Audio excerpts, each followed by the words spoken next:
Question 3A, part A, is how to calculate S, given some number of observations.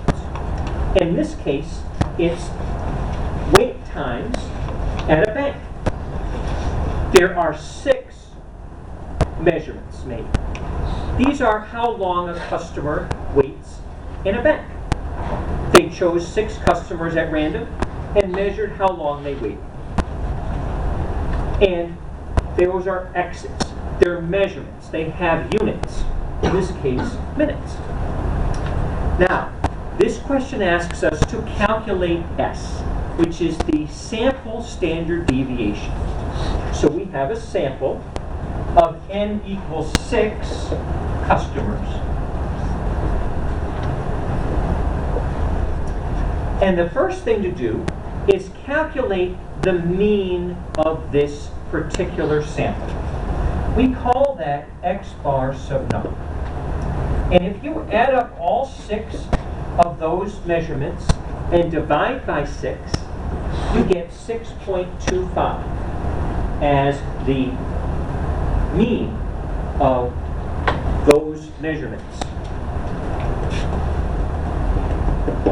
Now, the second step is to subtract off that mean from all of the measurements. And that second column looks like this. Positive 0.25, negative 0.75. Whoops, I made a mistake. This isn't 7.5, it's 5.5. Then 1.65, then negative 1.25, then again 1.65, and then the last one is negative 1.55. So here are the deviations from the sample mean, the second column. By the way, this second column should add up to 0.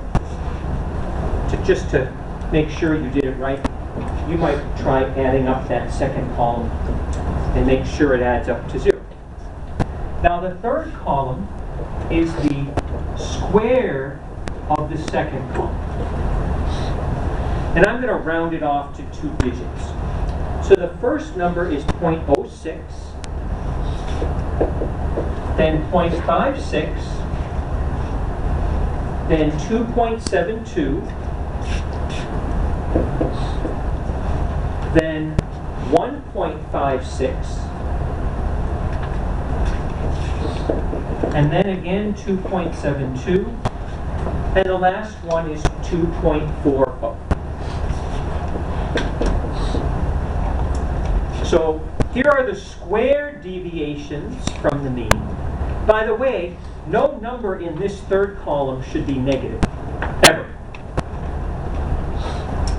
I add up the third column and divide by n minus 1. If you add up this third column, it's about 10. And n minus 1 is 5. So s squared is about 2. S is the square root of s squared, so it's about 1.4. That is the sample standard deviation S. That's the answer to question 3A, part A. And what is the meaning of S?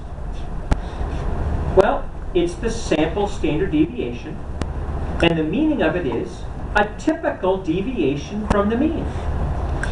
We look at these deviations from the mean, and ignoring the negative signs on some of them, a typical deviation, yeah, it's about 1.4. Some are a little more than that, some are less, but a typical deviation, yeah, is about 1.4 minutes.